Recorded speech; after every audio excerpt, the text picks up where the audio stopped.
Foundations class. Okay, so this is part 2 of the color project. And for part 2, your assignment is to make a monochromatic scenery, subject of your choice, or anything you like derived from a black and white photograph that you choose. So for my photograph, I chose a volcano. And for your piece, you'll need to transfer the drawing of the black and white photograph onto your Bristol pad. And the size of the piece should be about 8.5 by 11, which should be the size of your black and white photograph. I'm going to give you some tips on how to transfer this drawing accurately if you're having trouble. And we're going to do this with a method called a grid. So what I did, I measured out 2 inches on the top of the black and white photograph, and I had a little room left over because it's 8.5 inches. And then I measured 2 inches from the bottom and had 1 inch left over because it's 11 inches in height. And then on the corresponding or opposite edges of the black and white page, I made marks to correspond with each side. So I made a grid.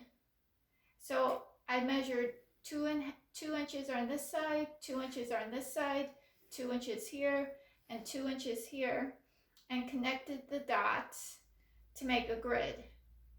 And then on my Bristol pad, I drew out a square using my ruler of a 8.5 by 11 inch composition or page. And then I replicated the same grid onto the Bristol pad.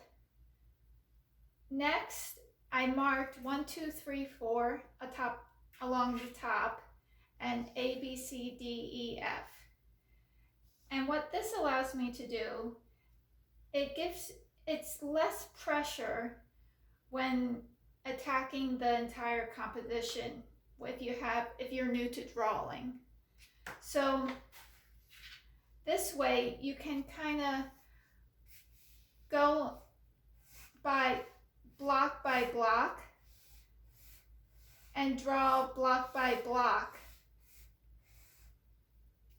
the composition and transfer it accurately. So for instance, I'm going to look at 1B, this block here, 1B, and I can draw this smoke accurately, and then I'll go B2 to this block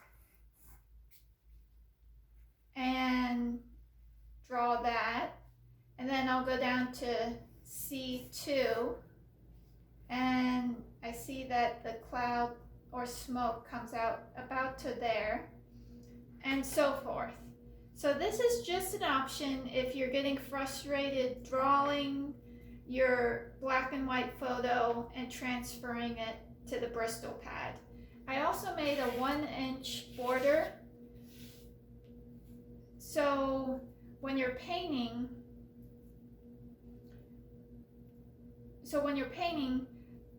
you don't go to the entire edge of the paper. You make a border 1 inch by 1 inch. So next, I want to show some tips if you haven't done much painting, especially with acrylic paints.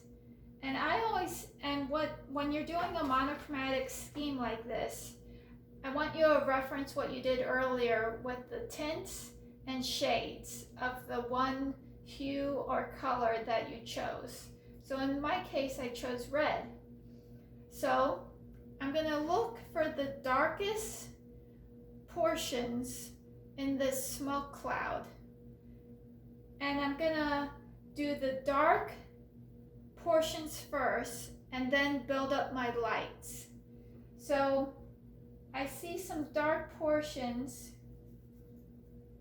right around here. So I'm gonna mix mostly black with a little bit of red, and I'm gonna apply the paint.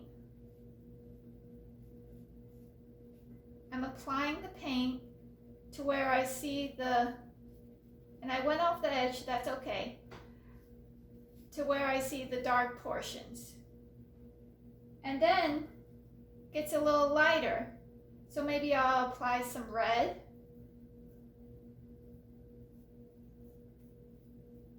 And then there's some highlights. So this is where I might mix a little bit of red with the white to get a tint. And it dries pretty quickly, so you'll have to, so it may appear a little blocky, as in, when I say blocky, I mean, see how it's light here, mid-tone here, and then a low-key value here. And when I say low-key value, I mean dark value. So I'm applying the high-key value now, which is the light value.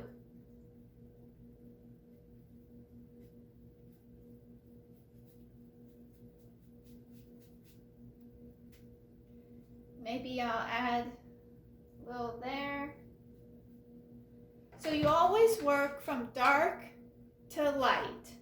And then I see the volcano here.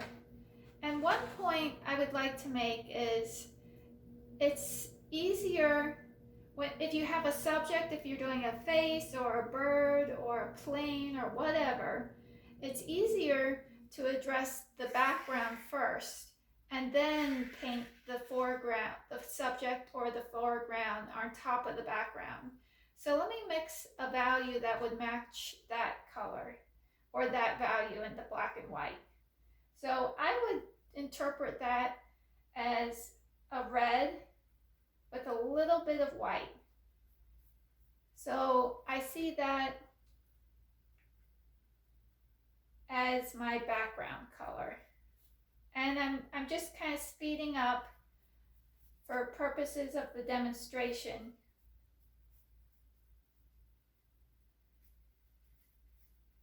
So I'm going over that line.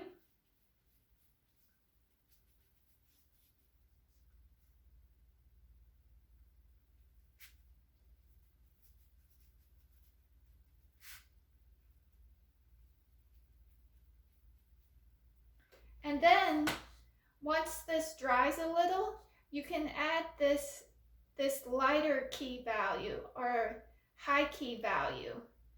And I see a lot of white mixed with a little bit of red. So I'll add that on top and see how the smoke now really pops from the background.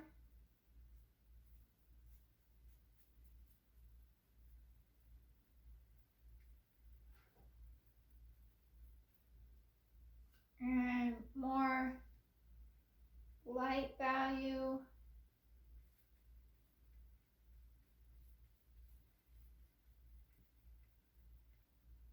And I'm adding more, and you can use water, but you can also use a technique by just using the brush dry, and it creates a little bit of texture on the page. So that's an example and a little demonstration of how you can make a monochromatic project or color scheme using one hue or color of your choice. And you can use the black and white photo of your choice to interpret it into a monochromatic color scheme. So you have, just a reminder, you have two parts to the color project. One, creating the color wheel and the tints and shades as your guide for when you're making your part two, your monochromatic project or color scheme using the black and white photo of your choice. And this is due at the end of the semester, May 13th.